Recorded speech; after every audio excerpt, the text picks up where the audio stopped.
And it is in that spirit that I want to, needs no introduction to you, but to present to you once again a person who came to Congress having served our country as a teacher, as the mayor of town, as a person who has commanded so much respect.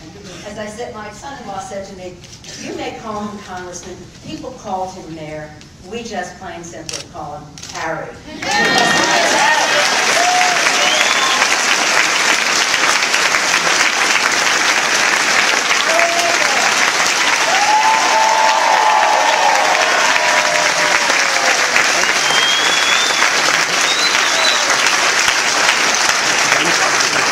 Madam Speaker, and it is a great deal of pleasure for me to serve in my first term with the very first woman Speaker of the House. And I thank you very much.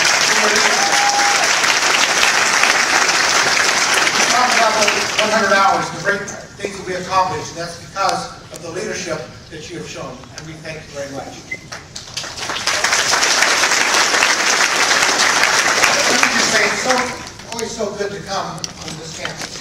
I don't live too far from this campus, and I spent practically, except for my 4 years at Tempe High School, all of my time was spent on this campus.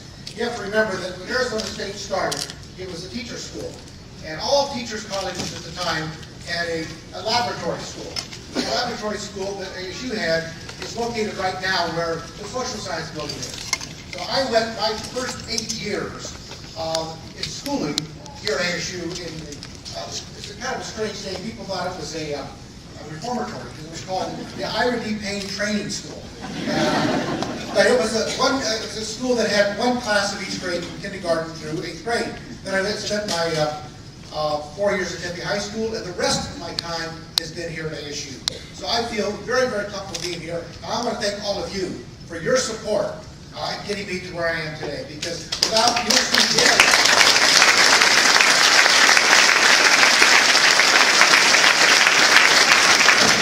without the education and the guidance that I got from ASU, I would not be where I am today. So I want to thank you, I want to thank the administration, I want to thank the past administrations and the faculty and staff for what you have done and what you're doing.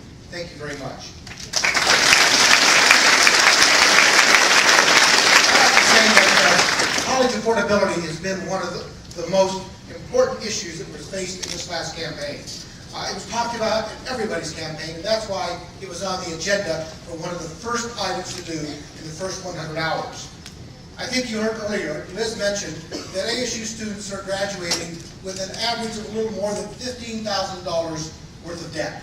And it's not going down, it's going up. This is something that I just said that has been on the minds of most people. New leadership in Congress, it was on their minds right at the very beginning. Madam Speaker mentioned that when we passed this, it passed overwhelmingly with bipartisan support. It was 356 votes that voted to cut student loan, or the student interest rate, in half, from 3.8% to 3.4%. And that was done in a bipartisan spirit. That was done with the new leadership that we have in Congress. This will save Arizonans roughly $4,730 over the course of their education. This is something that's been done by a very effective Congress. It's something that we believe is important, getting the job done in a bipartisan way. And I might add that expanding access to education at all levels is one of the prime goals of this Congress. And I thank you again so much for being here.